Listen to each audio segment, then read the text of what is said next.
HRN listeners.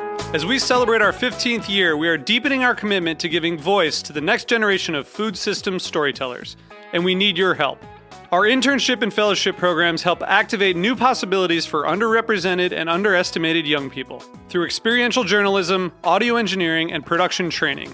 Through these unique programs, HRN helps food equity stewards build essential workforce readiness skills that expand their potential and foster economic mobility.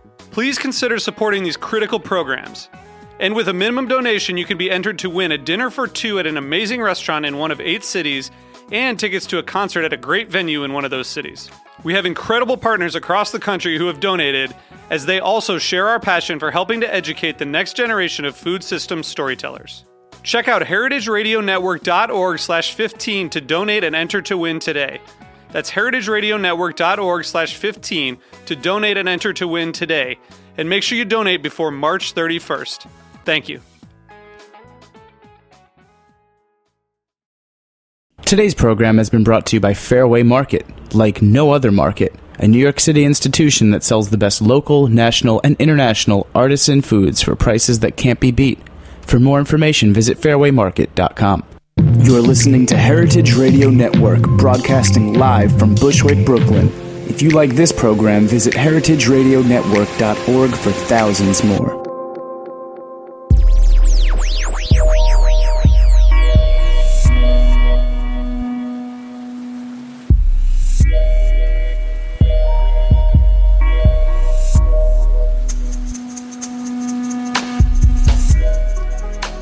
All right, thank you so much for tuning in to the Heritage Radio Network.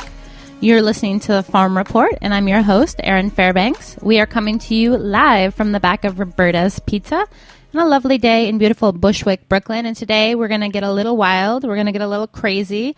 We're delving deep into the world of wild blueberries with Dr. Dave Yarborough. He's a wild blueberry specialist at the University of Maine. Welcome to the show. Well, thank you for having me. Well, I thought we would start really, at the beginning, what is in a name? When we're talking blueberries, what are we talking about? There's wild blueberries, there's cultivated blueberries and bilberries. So maybe you can kind of break down generally kind of the differences between the varieties before we forge ahead in the wild vein. Okay, sure. As you say, it does get complicated in the sense that when you look at the blueberries themselves, really the big difference is size. Cultivated blueberry is a blueberry that's been selected from the wild and bred and is found in plantations really throughout the world because it's very easily propagated by hardwood cuttings. You can take a cutting, put it in the ground, in 3 to 5 years, have a blueberry crop. The wild blueberry is very different in that it really has a very limited geographic distribution. Maine and Atlantic Canada really is where you find most of the wild blueberries. Although wild blueberries and their cousins, their European cousins, would be the bilberry, which is a smaller version of our wild blueberry. And that's really found around the world. You can find it in Newfoundland, Alaska, China, Europe. And that's what really the Europeans were looking at when they came over to North America. They found a very similar version to their bilberry, the North American wild blueberry. And this is a low-growing plant. It's a low-bush type, as the European type is a low-bush type.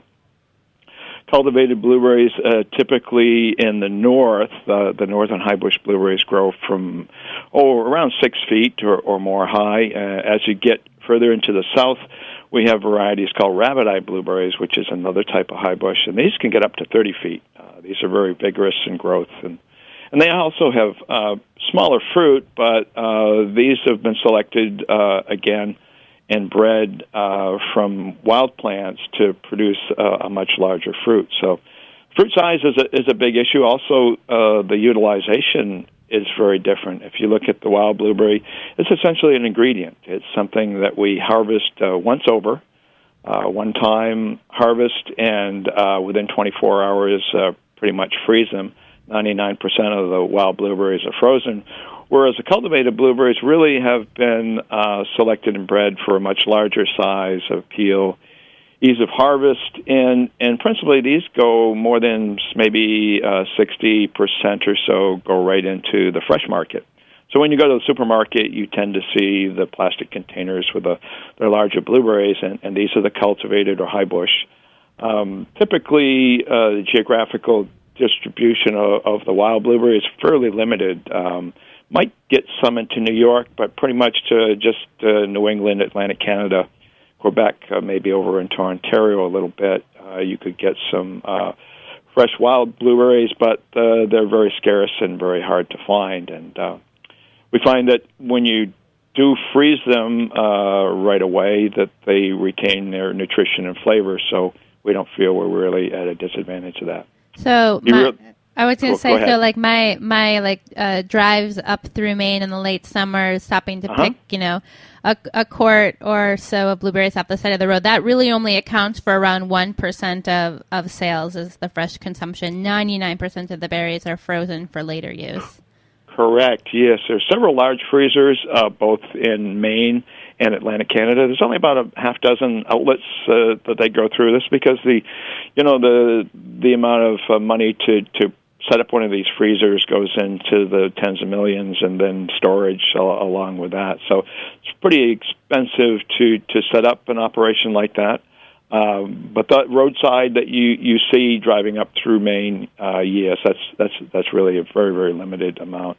In Maine, on the average now, we produce about 85 million pounds of blueberries.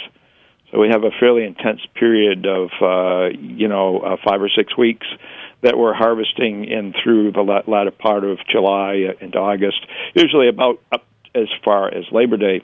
Atlantic Canada goes a little bit further. They also have wild blueberry harvest, and they go into September and October, even maybe up into Newfoundland. So there's some later harvest there, but principally they all go into the freezer, and they're all sold as a wild blueberry product, either from Maine or Atlantic Canada or Quebec. Well, so I'm reading here on your website that Maine produces 15% of all blueberries in North America. That's wild and cultivated, but it's the largest producer of wild blueberries in the world. And I just can't help but wonder, why is it? Is it the soil? Is it the climate? Is it kind of some historical factor? What's the explanation behind so much production being concentrated in that one area? Well, certainly you hit it, all three of those factors. Historically, along the coast of Maine, well, actually, I didn't really start at the beginning when I started my explanation, but the beginning really deals with our last glacial period. That period when the glacier was sitting over Maine, there was a mile of ice, and as that glacier receded back and forth, it ground up the rocks into sand. So along our coast, we have very deep glacial outwash plains, which are not very fertile and not very good for many other things. But the wild blueberries are actually very good early colonizers. They have a mycorrhizal association and roots with fungi that allow them to extract mineral nutrients out of very poor soils, and they're really very good survivors. They're able to get into these situations where there's not much water or food, and they can colonize and establish themselves. And even when the forest grows over them, they survive really well in the understory. And once this forest gets cleared again, they can come back because they're really vegetative in an underground rhizome. Instead of growing up, they tend to grow out and underneath the ground, 2/3 of the plants underneath the ground. So it was established early during the glacial periods. They survived in the forest, and as these forests were burned over by the Native Americans, or when the early Europeans came in and they found this wood and they harvested the woods, they opened up these areas of blueberries, or what they call blueberry barrens. They tried to grow peas and strawberries and everything else here, and nothing really worked very well because they were very acidic and very poor nutrients. But the blueberries survived, and they did well. And earlier on, this is really the beginning of the blueberry industry around the period of Civil War. Before the cultivated blueberry actually became established, they weren't really begun until the 1920s. Actually, the wild blueberry was the blueberry of the United States, and really the only one that was here. And it has to do with the soils, very acidic, well-drained, poor nutrient soils. Also the climate, our cold winters, with snow cover, allow the blueberries to survive under the snow and do fairly well. And along the coast hasn't really been disturbed or developed. There's a lot of very vast areas of land which are not under development, like many areas of the U.S. There used to be blueberries down in Connecticut. Now they're pretty much all house lots down there where the areas were growing for blueberries, because it's also very good growing conditions. So really it's part of the history, the geography. Industry itself started. Even blueberries were shipped down to the troops in the Civil War by schooners, and that the rivers and the ocean really were the main highways back then. So it got a foothold then, and we've been successful enough to improve our production practices so that we can still remain competitive with the cultivated blueberries, which are really not only grown throughout the United States, but virtually throughout the world.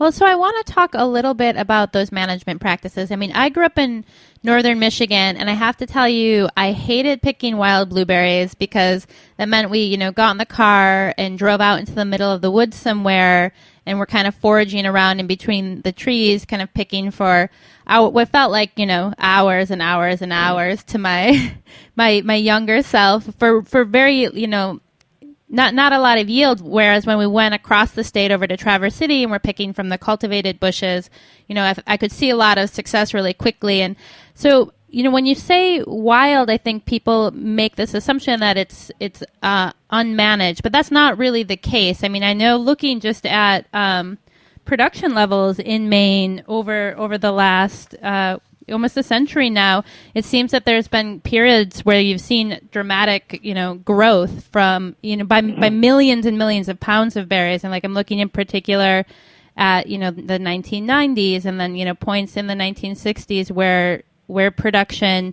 really, really expanded. And I hope you can talk a little bit about how management practices have changed over the years and kind of explain why we would see such dramatic increases in specific years.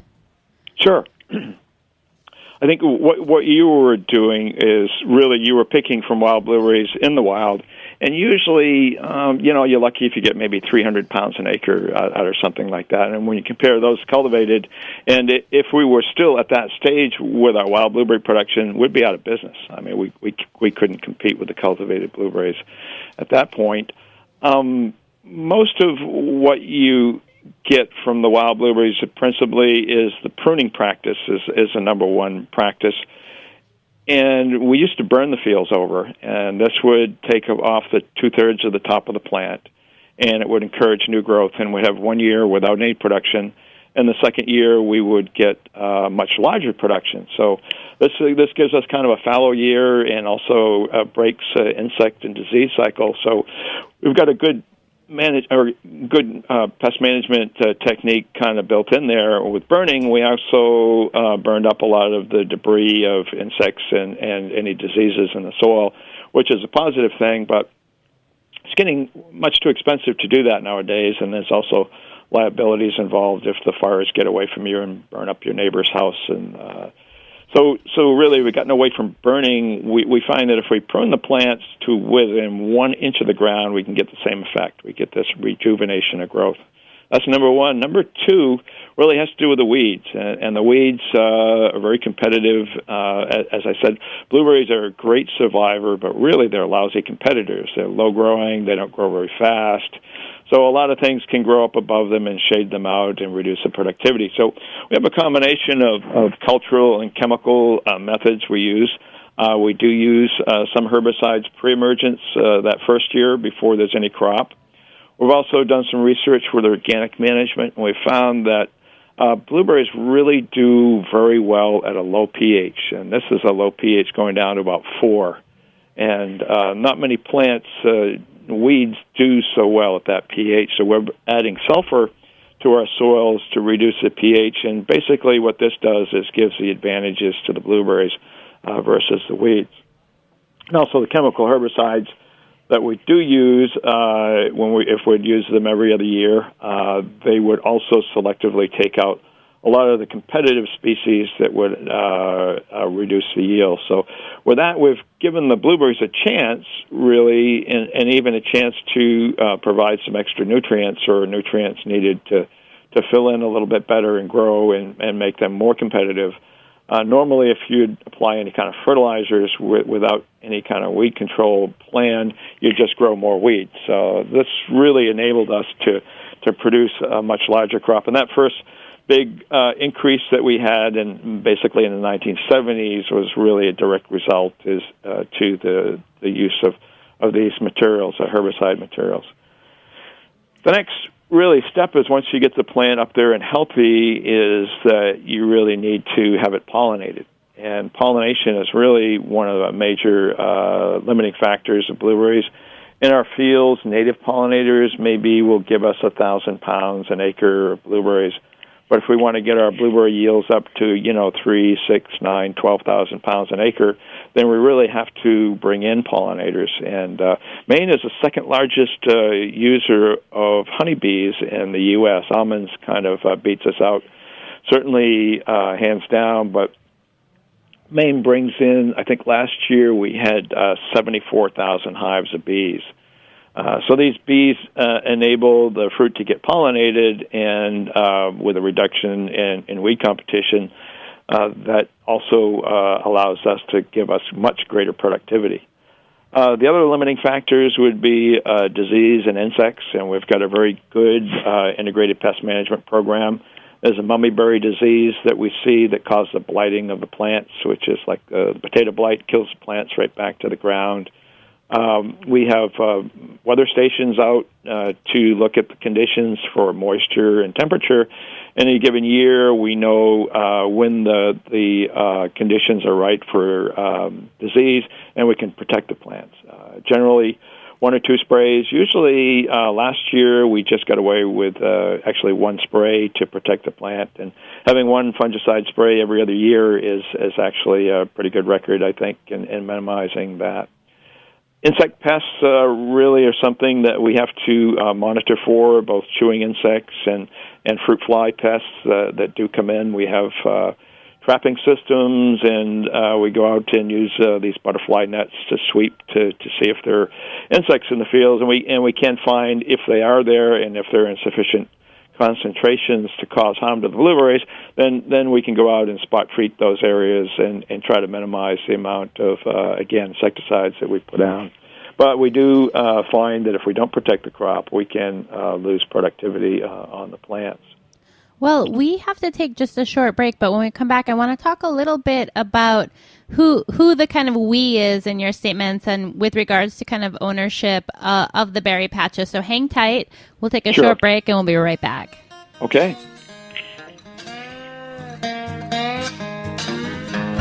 I don't go in for understanding when you are away.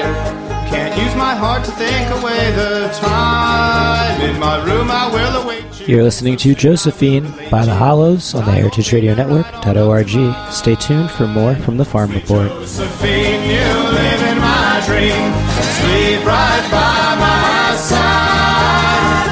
Hi, I'm Steve Jenkins from Fairway Markets. There's no more telling aspect, no more revealing virtue of a group of people having evolved in a lovely way than how they feed themselves, how they entertain, how they put food on the table, what they put on the table. Heritage Radio Network provides the clearest evidence that there's hope for us yet. Heritage Radio's like Fairway Market in that we both care deeply about what you're having for dinner tonight. Heritage Radio Network is not just about food, though. Every time I tune in, I learn something about things other than food, too. Architecture, design, stuff like that. But from where I stand, I still say if you can't eat it, what's the point? For more information, please visit fairwaymarket.com.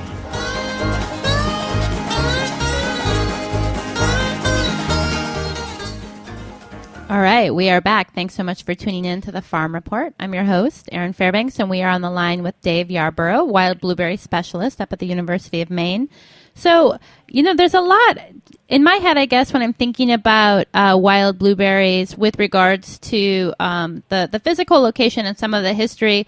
It's reminding me a lot of maple syrup production. And I know in maple syrup production, folks often kind of lease out their land to people who collect the sap to make syrup. And I'm wondering for blueberries, kind of how does that work? If someone's a wild blueberry, quote unquote farmer, what's the kind of standard model for that, and how many kind of players are we talking about in Maine?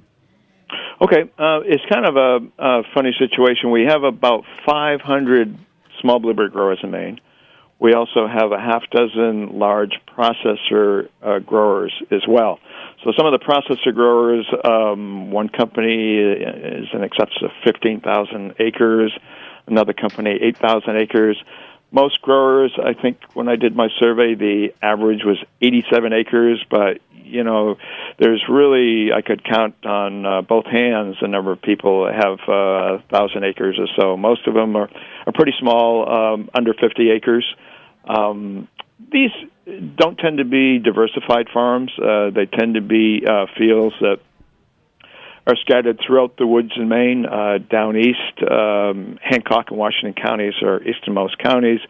Principally between the roads Route 9 and Route 1, there's a large blueberry barren area in there, and probably 80% of all the wild blueberries come from that. Mostly, otherwise, along the coast, all the way along the coast of Maine, and some a little bit inland and around South Paris area or Kingfield area. There's a couple of small fields. So a lot of small growers, a couple of very large processors. Actually, the two largest fruit farms in the United States are Cherryfield Foods and Wyman's, even bigger than fruit farms in California. Wow. Well, that's a surprise. So, we've talked about kind of all the steps to take care of the blueberries and kind of, maximize production. But I want to come back to like me as an 8-year-old girl picking berries in the woods. I know that's not how you're harvesting there. So can you talk us through the harvesting methods and what that equipment looks like and the timing of that process? Oh, sure. Yes, the harvesting, really, the blueberries are harvested on smaller fields and rockier fields still with what they call a blueberry rake. It kind of looks like a dustpan with a handle on backwards with these spring steel teeth, or if anybody's familiar with a cranberry scoop, it has these tines, and you push it in under the bushes and pull it backwards, and the berries all come off. So you don't individually pick the berries themselves. You're kind of raking through the berries. And this particular concept has been mechanized. Back in the 50s, they looked at vacuum cleaners and other things and found that, the berries got embedded with sand and weren't edible. So they still use this rake concept. There's a kind of a reel type harvester that rakes through, and the berries fall off on conveyor belts and go back into boxes. They used to rake them into individual buckets. Now the smaller fields rake them into, they're about half bushel boxes, about 25 pounds of blueberries go into a box. The machines themselves have picking heads maybe 3 foot wide. They're mounted on 100 horsepower tractors. Usually a person or two on the back handling the boxes, and now they have new machines that have very large bins on the back so that you can just have one operator inside an air-conditioned cab that's harvesting. They put maybe 300 pounds per box in each box back there, drop them in the field, and they're picked up by an excavator. And we also now harvest 24 hours. They've leveled the field such that they can drive these mechanical harvesters over the field and reach the blueberries without the rocks and the gullies. And this enables them to harvest at night, which is more efficient, and also it's better for the quality of the berries. Cooler temperatures firm those berries up and retains the quality versus raking during the hot weather. So these all go into refrigerated reefers. They're driven to the processing plants, and as I said, within 24 hours they're usually frozen, and then they keep for even several years. Sold to 30-pound boxes to restaurants. They sell to big vendors like Duncan Hines and Dunkin' Donuts, accounts like that.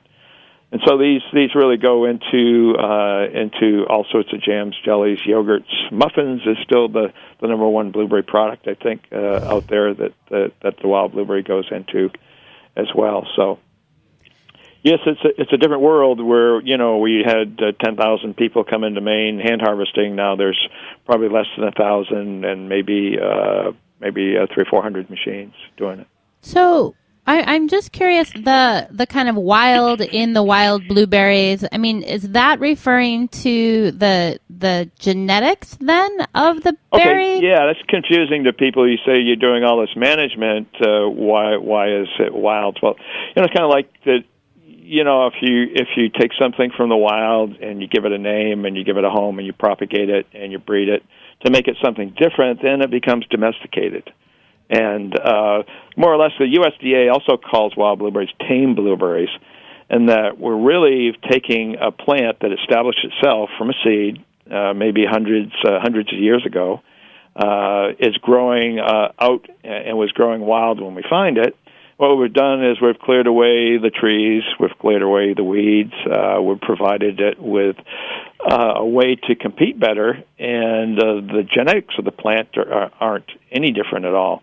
Generally, in a cultivated field, you go in, you'd find maybe 3 or 4 different varieties in the field, and so you'd have 3 or 4 flavors. In wild blueberry fields, the plants themselves can be the size, a very small seedling up to one plant can be the size of a football field. And what you have is hundreds or thousands of different varieties in the field. And so when they harvest these berries, you get a mixture of the genetics, you get a mixture of the flavors, you get the tart, you get the sour, you get the sweet all together, and this gives you a much more complex mix of berries that you really can't duplicate in a cultivated situation. Even if you were to plant cultivated low-bush blueberries, you would have a situation that would be more similar to the cultivated high bush than it would be in wild fields because of that tremendous amount of genetic variability we have out there. We have berries that go from a very light blue to black, and even some white berries in our fields. So that was actually one of my next questions is with regards to the safety of the blueberry supply, because it is so concentrated geographically. It sounds like the genetic diversity within the fields is a protective element, and then obviously kind of the management. But is that a concern, or how much of a concern is it based on kind of the factors you've already outlined for us? Well, they do have, there is wildlife in the field, but the good news is we got very large fields, and it tends to be more diverse. We have, bears and turkeys and, all sorts of animals out there, but it's pretty diverse. When we do process the fruit themselves, they're harvested, they go through a blower, they go through a washer, they go through several wash tanks. And so they really are cleaned, and any debris, foreign debris, is taken out of them. They even go through laser scanners now that take out the unripe berries, and they're picked over. So it's really a very, very high degree of quality. A lot of the blueberries that we sell go to Europe and even Japan, and they expect an extraordinary amount of quality, high quality in their products. So that's really improved our processing, and I think we've got world-class processing plants in Maine and Atlantic Canada to provide that. I actually meant, which is great, because of course, it's good to know that the blueberries are coming through the supply chain in a safe manner. But I actually meant because all of the blueberries are concentrated. Is there? I'm just thinking about the Irish potato famine, where it's too much of one thing in one space. Is there any concerns with the safety of us losing the blueberry population to something specific because it's so concentrated? Does that make sense? Yes, I understand what you mean, and the real problem with the Irish potato famine is they had one particular, I think it was a lumpy variety or something of potato. So the genetics were basically exactly the same for all, everywhere. Here in Maine, we have very diverse genetics, and even with diseases, if we don't treat the field, you see some of the plants get hit by disease and others don't, because they're maturing at different times or they have different amounts of susceptibility. And you say it's concentrated from Maine up through Atlantic Canada, so we're talking maybe 300 miles along the coast of Maine and another, 400 or 500 miles up through Canada. So although it's concentrated, it's even harvested it over probably a 8-week period, a 6-8 week period. Got it. So it's not really all in one spot, although it's not like being in Oregon and in Florida. It is fairly geographically the same environment. But generally, if one area like Quebec has a frost, we don't. So we're not that concentrated that we're going to have a crop failure.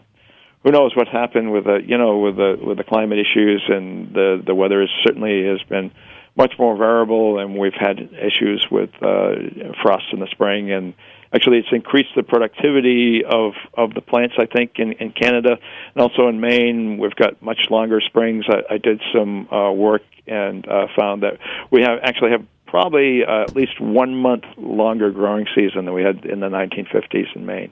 Wow. So that's huge. This is good for the plants, but also then the insects and diseases also do pretty good too. So trade-offs. You can't get one without the other, I guess. Well, we're almost out of time. I want to touch briefly on two issues. One is cost, and the other is nutrition. But I think we'll start with cost, because on that same, I'm looking at from your website where there's tons of great information on the blueberries. I'm looking at the wild blueberry crop statistics, and there is kind of like it looks like I think the price per pound variability over the years. And I'm wondering if you can talk a little bit about how blueberry prices get set and what are the factors that kind of contribute to prices going up or down, aside from, obviously like volume of production. Well, actually, it's a couple things. The volume of production really is the key factor, because we're talking supply and demand. So if you have a very large flood of blueberries onto the marketplace, coming either, if it's coming from Canada or now coming up from Chile, we've seen them increase their export market even into the frozen market. And then the other end is sales. So if you've got a lot of blueberries coming onto the market and nobody buys them, then that also depresses the price. Certainly, the second factor, the nutrition and the antioxidants, are really what been driving the demand and increasing the demand over the years. We've seen blueberry production go up, triple, quadruple over the past 20 years in the U.S., both cultivated and wild. And a lot of that demand has been driven by the antioxidant content of wild blueberries. And these are, attributed to anti-aging, anti-cancer, even help with diseases like diabetes and Alzheimer's, and kind of the fountain of youth. It's almost too good to be true. Jim Joseph, a researcher from Tufts University, called the wild blueberry the brainberry. Because it's really good for your health and cognition as well. So, really, the price has gone up and down, and it really has been partly to the success of us being able to produce more blueberries, put those blueberries on the marketplace. But if you get a very large increase in a short amount of time, then that kind of distorts the supply chain, and that depresses the price as well. So we'd like an even supply, but Mother Nature really doesn't supply that. Some years we have frost or drought, and the production goes down, so the price goes up. Other years we have abundant production, so that tends to flood the market with more blueberries, and that depresses the price. So wild blueberries have done pretty good in keeping really a premium over the cultivated blueberries, because we feel they're a superior product, better flavor, better for you, about twice as many antioxidants as the cultivated blueberries, but all blueberries are good for you, and we feel that this is really what's been supporting the growth of the blueberry industry in the U.S. and the world.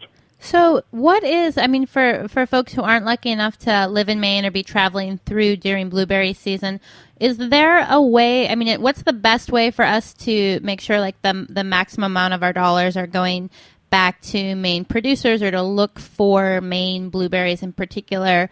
Are there kind of buying direct kind of clubs or mail orders, or is it just kind of going into the supermarket and assuming that the wild blueberries are from Maine and that's good enough? Well, if you go, and it really, Maine or Canada, it's the same fruit, same industry, but you've got to start looking in a different place.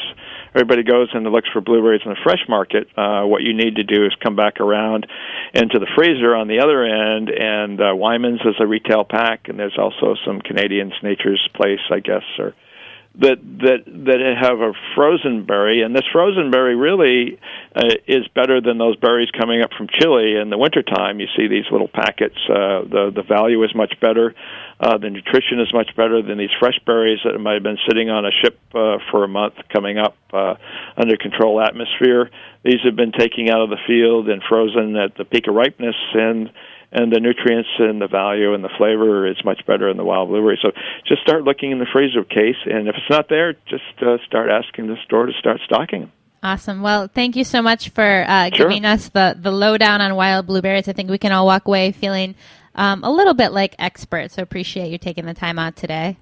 Very good. Glad to do it anytime. For folks who want to learn more about blueberries, definitely check out the University of Maine website. It's the letter U, maine.edu/blueberries. And then, of course, you can tune in next week for another episode of the Farm Report. We'll be talking with Olivia Blanchflower of Grow NYC's Co., the new farmer distribution market up in Hunts Point.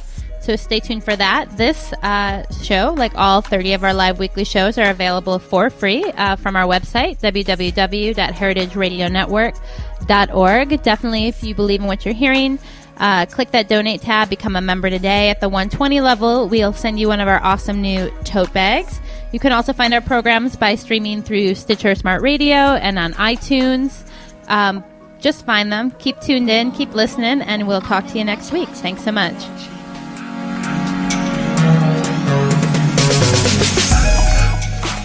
Thanks for listening to this program on heritageradionetwork.org. You can find all of our archived programs on our website or as podcasts in the iTunes Store by searching Heritage Radio Network. You can like us on Facebook and follow us on Twitter at @heritage_radio. You can email us questions at any time at info@heritageradionetwork.org. Heritage Radio Network is a nonprofit organization. To donate and become a member, visit our website today. Thanks for listening.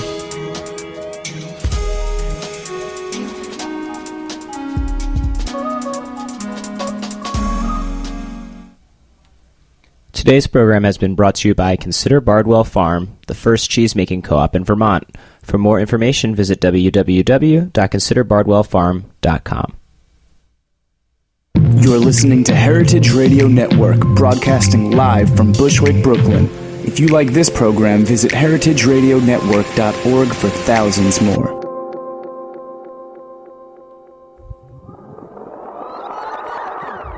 What's hot at the green market? You're about to find out now. It's the Grow NYC Market Update.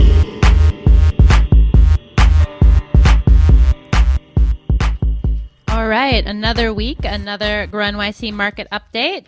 Today we're on the line with Carolyn. Where are we heading? Hey, Erin. Today we're going to head on up to the Upper East Side, where our 92nd Street Market sets up every Sunday on 1st Avenue between 92nd and 93rd Streets. This seasonal market is situated in a quiet, mostly residential neighborhood, so it provides residents a pretty convenient place to shop for a variety of fruits, vegetables, eggs, baked goods, and fresh fish. We partner with Upper Greenside to promote the market and also run a recycling collection there of items not recycled curbside by the city, so batteries, Brita filters, cords, corks, CDs, and cell phones. And, of course, market shoppers can drop off their food scraps here for compost at the sustainability tent every Sunday. Excellent. And what farmers or products should we be on the hunt for? Yeah, the market has a really nice balance of produce, baked goods, and protein.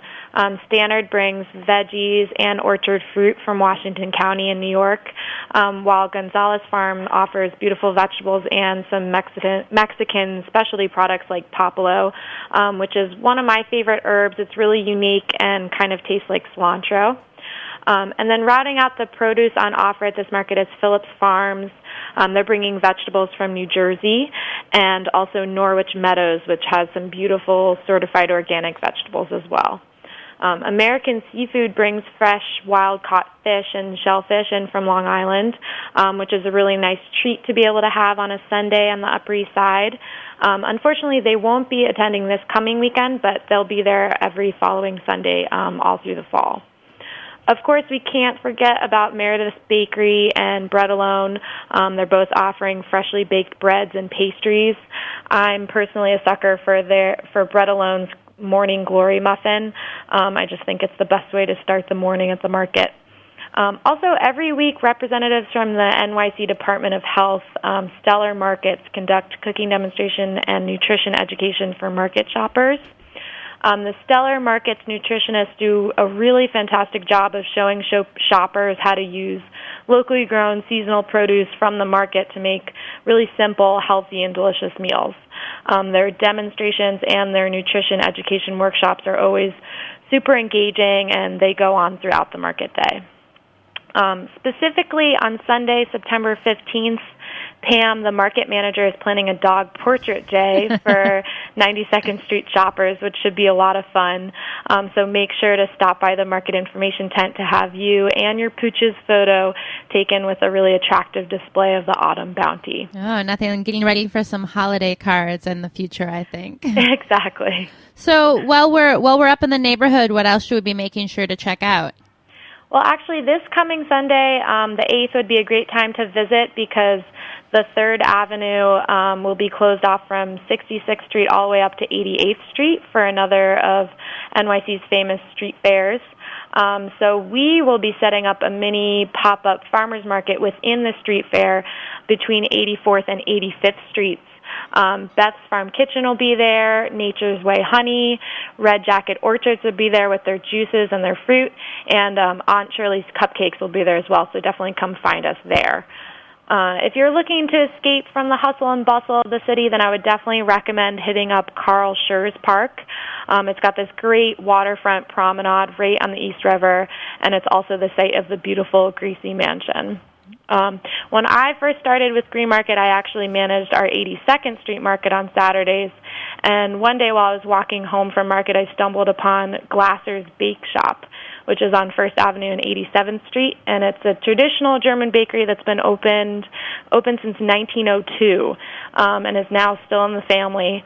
And they don't make them like this anymore. Their sign is this loopy cursive spelling out Glassers across this puce green sign, while inside the original white tile floors are still there, and they have these apothecary-style dark wooden cabinets that line the walls. So it's a pretty awesome relic of the neighborhood. Their desserts are not for the faint of heart. They're pretty straight-up sugary, so I would recommend the danishes or the pies or the chocolate eclairs. Ooh, I'm definitely whipping out my foodie notebook to take note there. Well, thanks so much for giving us the update from there. What else is happening this week with regards to events? You guys have some good stuff on the horizon. Oh, yeah, definitely. Fall is our busiest time of year. This coming Monday, September 9th, we're hosting a back-to-school event at Union Square Green Market. There will be kids' cooking demos, giveaways, tips on how to make healthy lunch with ingredients from the market, and lots of other fun, family-friendly activities. It's free and open to the public, and it also will kick off our Text to Give campaign, where we're encouraging everyone to give back to us during this back-to-school season.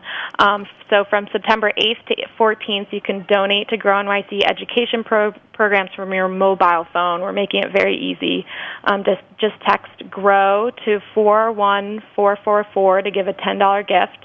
100% of the gift goes towards Grow NYC.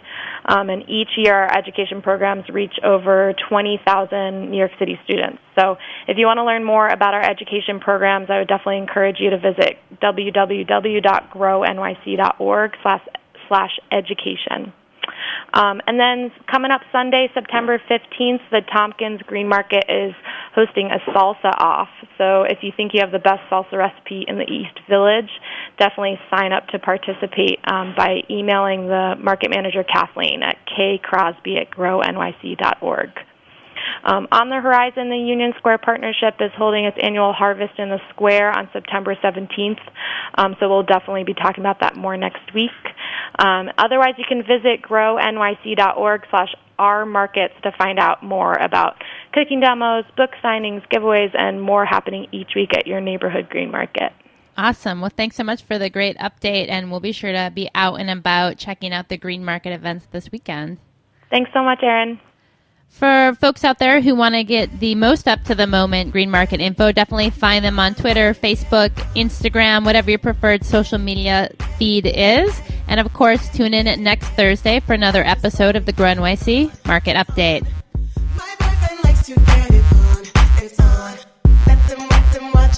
Thanks for listening to this program on heritageradionetwork.org.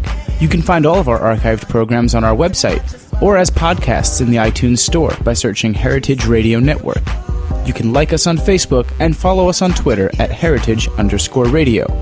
You can email us questions at any time at info@heritageradionetwork.org. Heritage Radio Network is a nonprofit organization. To donate and become a member, visit our website today. Thanks for listening.